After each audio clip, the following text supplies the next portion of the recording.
In this video, we're going to take the time to start off installing the Java SE SDK so that we'll have a base to build on for the rest of the course. To get here, we need to go to oracle.com/technetwork/java/se/downloads/index.html. Now you could also go to Google and type in Java SE downloads, and it should bring you to this page fairly easily. These videos are going to be done for a Windows machine, and I will be using the 32-bit version of the Java SDK for my install. What we're going to do is look at the platform JDK. Currently, it's 7 update 45 at the time of this video. Your version might be a little newer than this, and that is okay. Just get whatever the most recent version is. Go ahead and select download.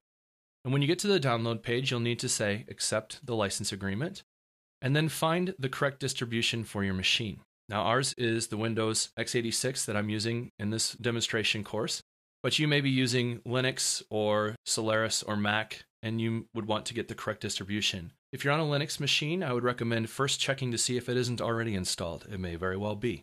As well as if you're on like Ubuntu, you might look up the specific sudo command to get the SDK installed if it's not, rather than coming to this page.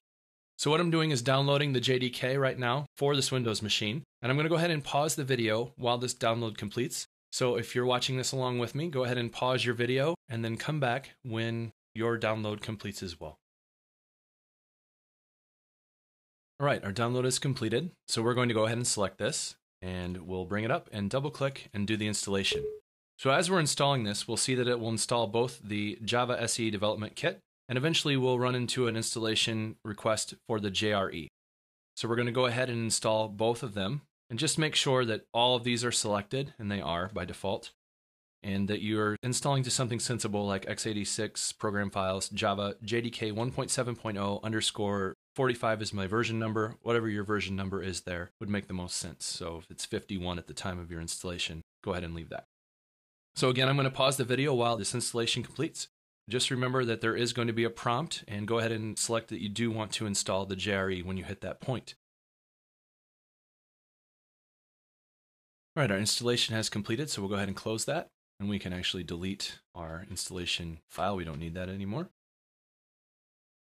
And then let's go ahead and go to our computer, and we'll look first for the installation, which on our computer here is Program Files x86, and it should be a Java folder. Verify that we do have both of our folders as expected with our current version number there. And then inside the bin folder, we'll just verify we have Java and java.exe. And so if you don't have your extensions showing on a Windows machine, you may need to turn those on. It'll be very important in just a moment as well. We just want to verify those are there, and we'll grab this path by selecting it and then either right-clicking and selecting copy, or you can just hit Control-C and that would copy it as well. Now we're going to need that because we're going to set up an environment variable. To do that, we're going to right-click on our computer and select Properties, and if you don't have the computer showing on your desktop, you could find it in the Start menu and select Properties, and that brings up this page, and we need the Advanced System Settings, the Environment Variables, and then down here we're going to find Path, and we're going to edit it. At the very end of the path, we don't want to change anything that's already there. These are very important pieces of information for programs to run. So at the very end of our path, we just want to add a semicolon and then Control-V to paste in the path to our bin. Now we're doing this so that we can directly access those programs through our command line. So helloworld.java is a very simple hello world file, which simply is a Java file. We're just going to open it with Notepad here real quick. It has hello world, string args, and a public void main, and we're basically going to print out hello Java world so we can see that. Now we're only doing this just so that we can quickly see that our Java installation is working. So we're going to go ahead and open our computer here, and we'll create a folder called Java Projects right on our hard drive. Now you could put this on any drive you want. If you want to keep it on a thumb drive or in a different location, go ahead and do that. Just put it somewhere that you can easily remember where your Java projects are stored. And then we need a folder for Hello World, and then we'll put our file in there. You should be able to get the Hello World from the resources for the course. And you'll note that it is .java and not .java.txt. So that's why it was very important to make sure that we have our files allowing the extensions to be seen.